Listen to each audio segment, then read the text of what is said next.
Yeah, I think so, man. Hi, everyone. Igor and Hi, Anna. happy Friday. Welcome. Thanks for joining us at Vinous River Wine Merchant for another Facebook Live. Yes, very exciting. Today we're doing a showdown between Albarino and Alvarinho, the grape of Portugal and Spain. So it's in terms of DNA, it's the same grape, and the regions are literally a river apart. So it's, it'd be fun to see the comparison. I think I'm kind of envisioning this tasting kind of more of our impressions of the same grape. We'll give a little backstory, I think, on the two regions and the wineries and stuff like that.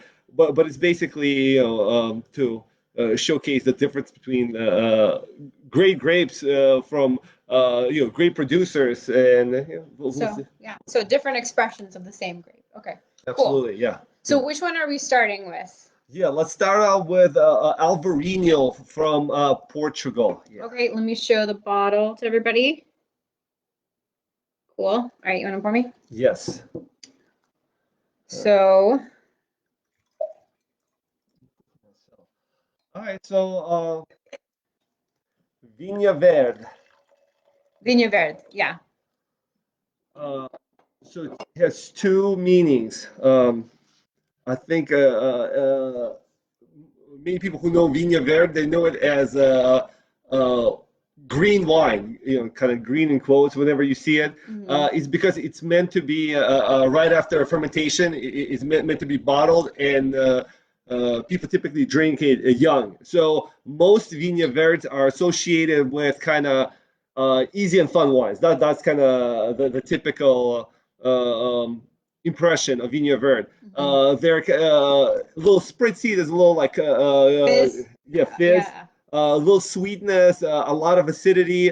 I would say almost like I don't know, prototypical summer wine, or Mhm. when it gets hot, they're typically really low in alcohol. Just I read somebody say, carbonated water with a little bit of alcohol. That's how they're describing, In general, in not these general, ones. in general, Okay. vineyard. But like as we're finding more and more, I think on these episodes, there's a lot of misconceptions with wines, and what you typically see in mass production is not the best expressions of the typical either variety or region. It's like I think with anything else, there's Yeah. masters who are masters of their craft, and then there's mass-produced things and things that people do for economic reasons instead Right. of So that's probably what most Vinho Verde people have had is kind of like yeah. made in the millions of, bottles. So And it's the same thing, I think frequently Sauvignon Blanc sometimes says the same thing. It's like, oh, Sauvignon Blanc should never cost more than $15. It's an easy drinking wine, et cetera, et cetera. It's like, oh, okay, that must be true. It's like, no, it's not true. Like, why shouldn't it cost less than that? If it's done the right way, it could be just as complex as any other wine. and this one in Yeah. particular, I mean, this is supposed to be made by quite a master, right? He's quite the Yes. well-known, highly rated winemaker. Anselmo Mendes, and this is a winemaker. I was really excited to get into the store. So I've known about it for some time, and I knew that he wasn't on the West Coast. So that was a little disappointing, and because I knew that he was on East Coast distribution, uh, but by kind of funny coincidence, we have a family friend who's in wine distribution, and I had a conversation with one of his business partners and mentioned the name, and he's like, "Oh, we have a relationship with them. We can bring this wine in for you." So I was ecstatic. Yeah. So And you're the only one who has it, right, on the West Coast? I'm the only one on the West Coast who has the Vinha Verdes from Anselmo Mendes. Cool. Yeah, so that was very exciting, and like I said, the reputation is very high. Some might say he's the best producer of Vinha Verde in northwest Portugal. Robert Parker, we have a quote from Parker, one of the greatest of all Portuguese winemakers. Robert Parker, a lot of people kind of know him as kind of the most famous American wine critic. So quite a praise. Justice Robinson, as we are big fans. Have been her and her team have frequently been praising his wines. In fact, we're tasting the Alvarinho today, but we also brought a second single varietal grape, Loero, from the same producer, and that the 2018 was actually featured as wine of the week about 6 months ago on justicerobinson.com. So just kind of gives you the accolades of this producer. So this particular wine got 92 points on Wine Enthusiast, and I did see that. Last year it was on the top 100 list as well for wine enthusiasts. Yes. So this is, a very good wine. I know some of our followers are always like, well, I want to taste it first. I think you can have faith that this one is spectacular. Yeah. Yeah. Well, so I'm tasting it for the first time. You've had it already. Yeah. It's got the citrus note and nice long feel to the wine. Coolness to it. There's definitely coolness. There's no spritziness. There's no. No, not as much. So yeah, it doesn't have as much fizz. I would say tropical.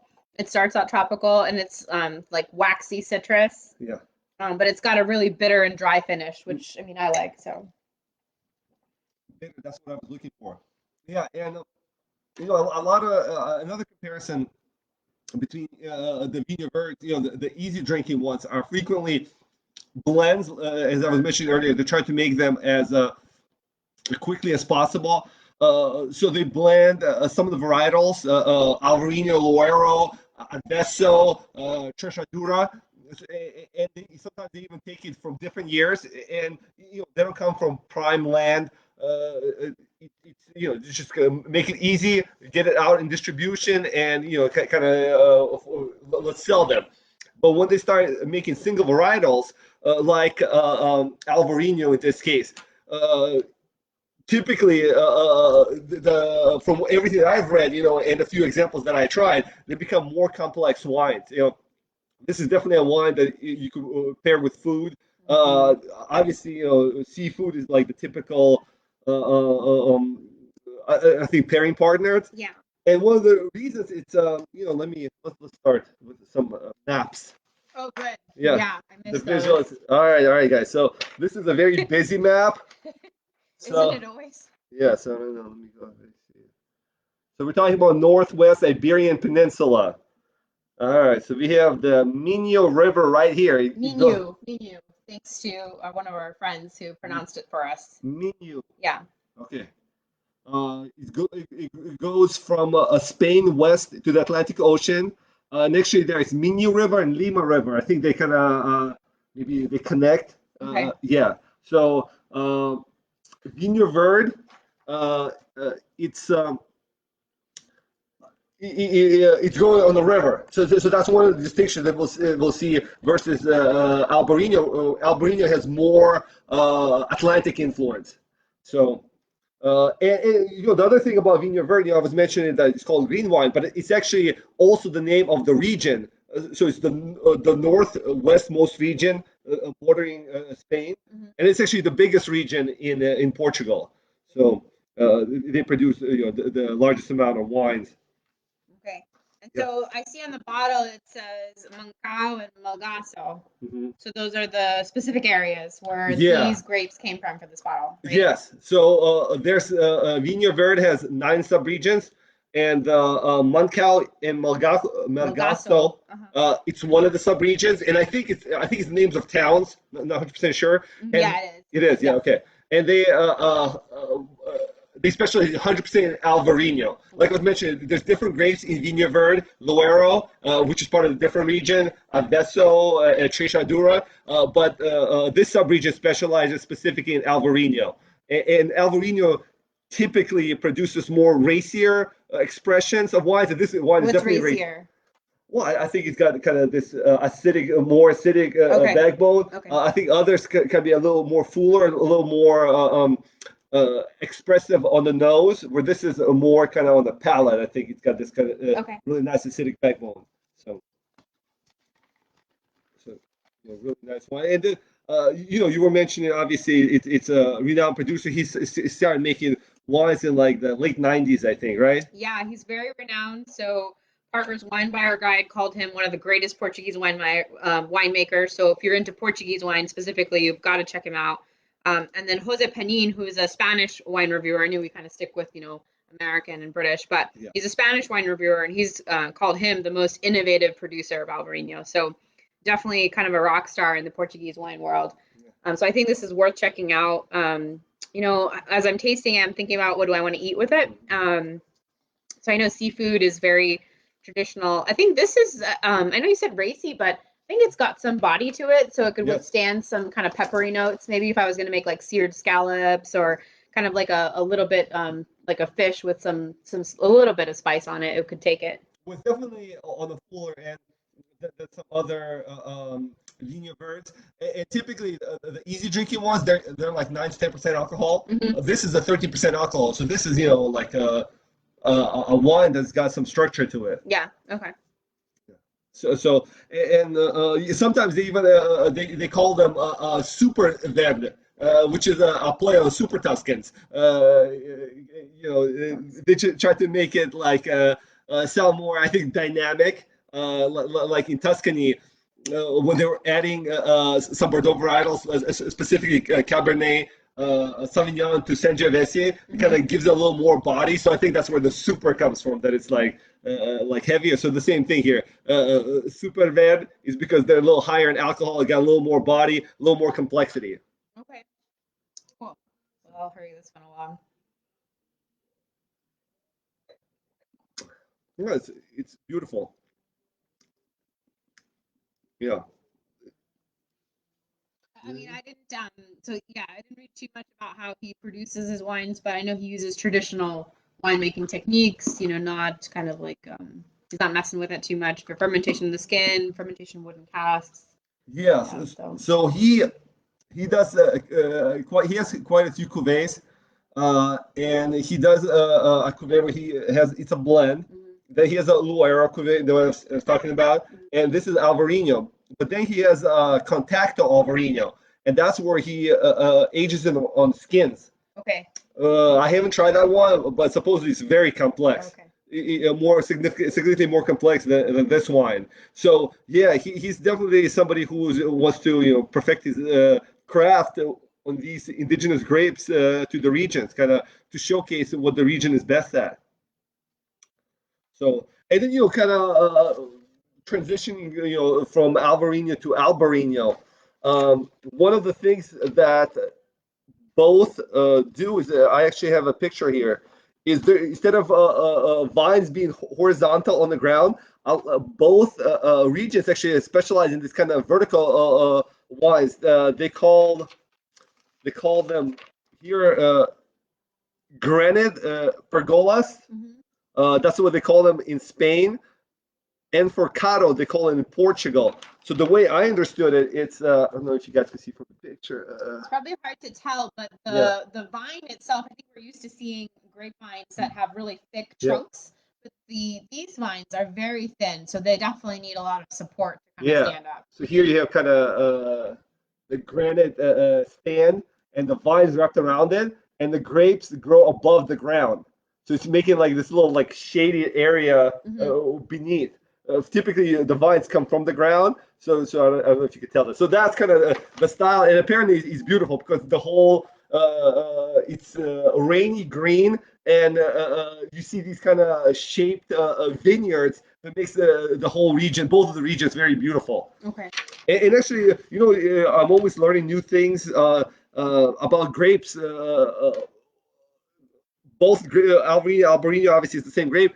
They're thick-skinned, and one of the good things about it is because there's a lot of rain in northwest part of Iberian Peninsula, so thick skin helps them withstand all that moisture and kind of retain its acidity. Okay.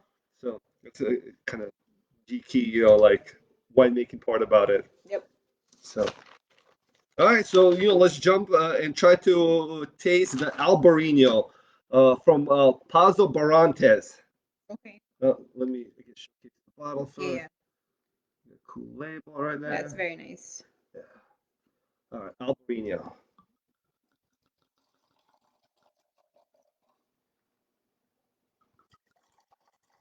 Okay, so Paso de Barrantes, this is part of the Marqués de Murieta winery Yeah, in Spain. which is a big a producer out of Rioja.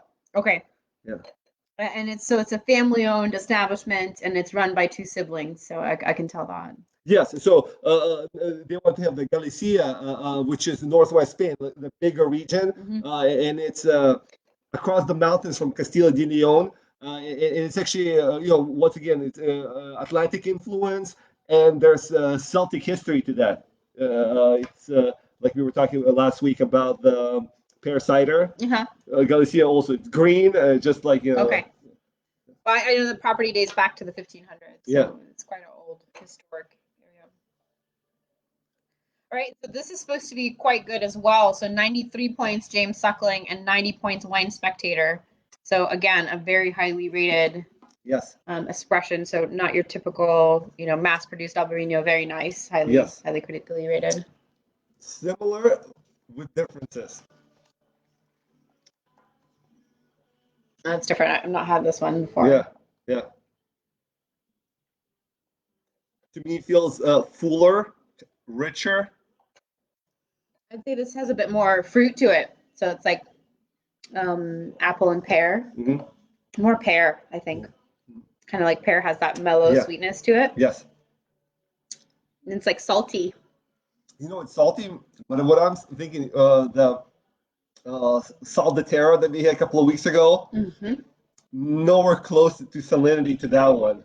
No, but this is nice. Yeah, this is very nice. This is a very nice wine, but I'm just remembering salinity just stood out on that one. Here, it's more fruit, more citrus notes. It's salty, tangy. It's not salty. That's not what I meant, I guess. Yes. So I'd say like a little bit of lime, a little bit of citrus, but it's like pears and salty, tangy. It's very nice. And visuals one more time. Okay. Anu loves the visuals. No. As you guys could tell. I don't know. There's like right on the Atlantic, you can see there's Rias Baixas, which is the sub-region of Galicia where Albarino grows, and there's like inlets right from the Atlantic Ocean. So it's kind of like land inlets where the ocean kind of comes in, and around those inlets, that's where they grow Albarino. So Rias Baixas, they're allowed to grow 12 grapes in that part of that region, but 90% of production is Albarino. So it's Albarino country. And like I was mentioned earlier, Alvarinho is typically has a river influence. This has Atlantic influence. So typically there's more kind of saline notes. But to me, this one has more fruit than the Sal de Terra that we tried. That to me has very distinct saline notes. I think this would pair really well with like a brie or a goat cheese because it has that fruity element to it. You know how you normally pair cheese with fruit, so I think those would go nicely with that. Well, Paso Barrantes, they actually had their own simple recipes to pair with this wine. So, they did. So I wrote them down. So you did. Okay. 2 recipes. So you'll be making them later, right? Yeah, very very easy and very simple. Okay, so the first one is queen scallop over truffle potato and Aquitanian caviar. So I think ingredients that everybody has in their cabinet. So you just after the show, you could just make that.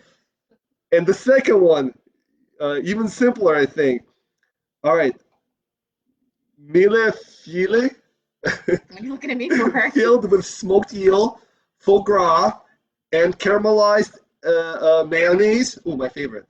Oh no, caramelized apple with onion mayonnaise. That's my favorite. And butter. Okay.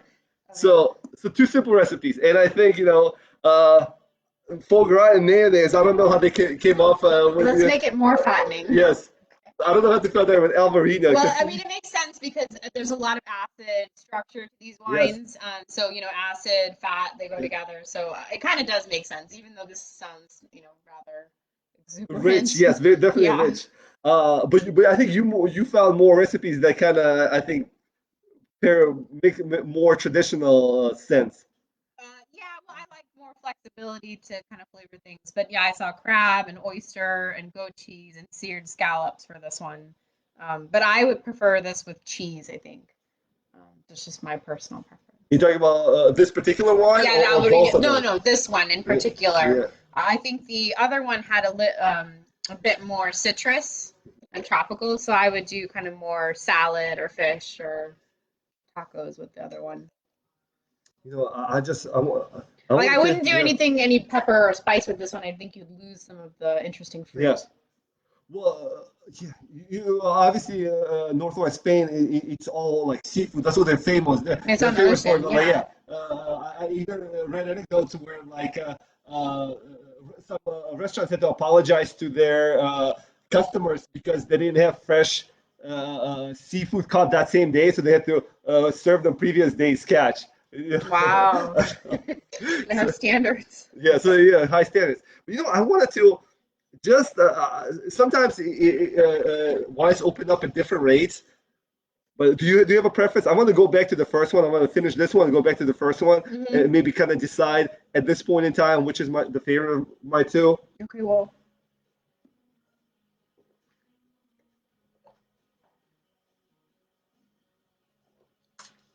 These have been open for a while, but right? You didn't just open them right now.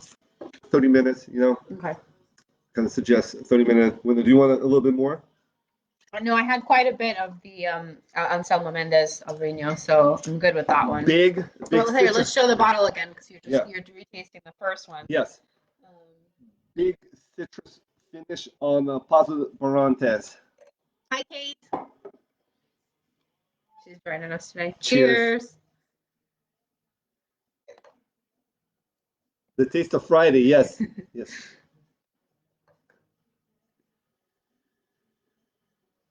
What do you think? Even though no, to me it smells. Once again, I use the term racy. You probably have a better than the first one. I'm kind of like biased. Why? Well, because I read so much about Anselmo Mendes, I want to like his wines more. So. I mean, I think they're both very different expressions, so I'm not saying one's better than the other. I think that's problematic because these are both excellent wines, both highly rated. So it's just, I think it's really natural to when you're at a wine tasting to say this one, not the other one, but they're both phenomenal. They're both really good. This to me also a citric finish, but different. Like I wish I could like say well, like I think you were saying what more fruit for you on the Albarino from Spain. Yeah, I mean, I think that I would start with the Alvarinho, and because it's a bit crisper, a bit lemony, Yes. more so. So Yes. I would start with this as an appetizer wine, and for me, this is kind of like the next wine I would have. More significant food. Yeah. Cool. Yeah. So these are really good wines. We hate to choose the best, and we didn't. So. I never choose favorites. No, I choose favorites. I mean. Or at least in a moment in time. What I did notice is that my opinion changes on the wines during the tasting versus when we taste it maybe the following day, because like I said, they open up at different times. So it needs some wines need more time to open up, and we don't give them enough time. So or whatever we ate right before makes a big difference yeah, too. So. Yeah. All right. Nice expressions. Yeah. Cool. Well, thanks so much for joining us. Happy Friday. Hope you have a wonderful Memorial Day weekend and enjoy the sunshine. Right. And Vinho Verdes. And Vinho Verdes. All right. Thanks so Thank much, you guys. Bye. Bye.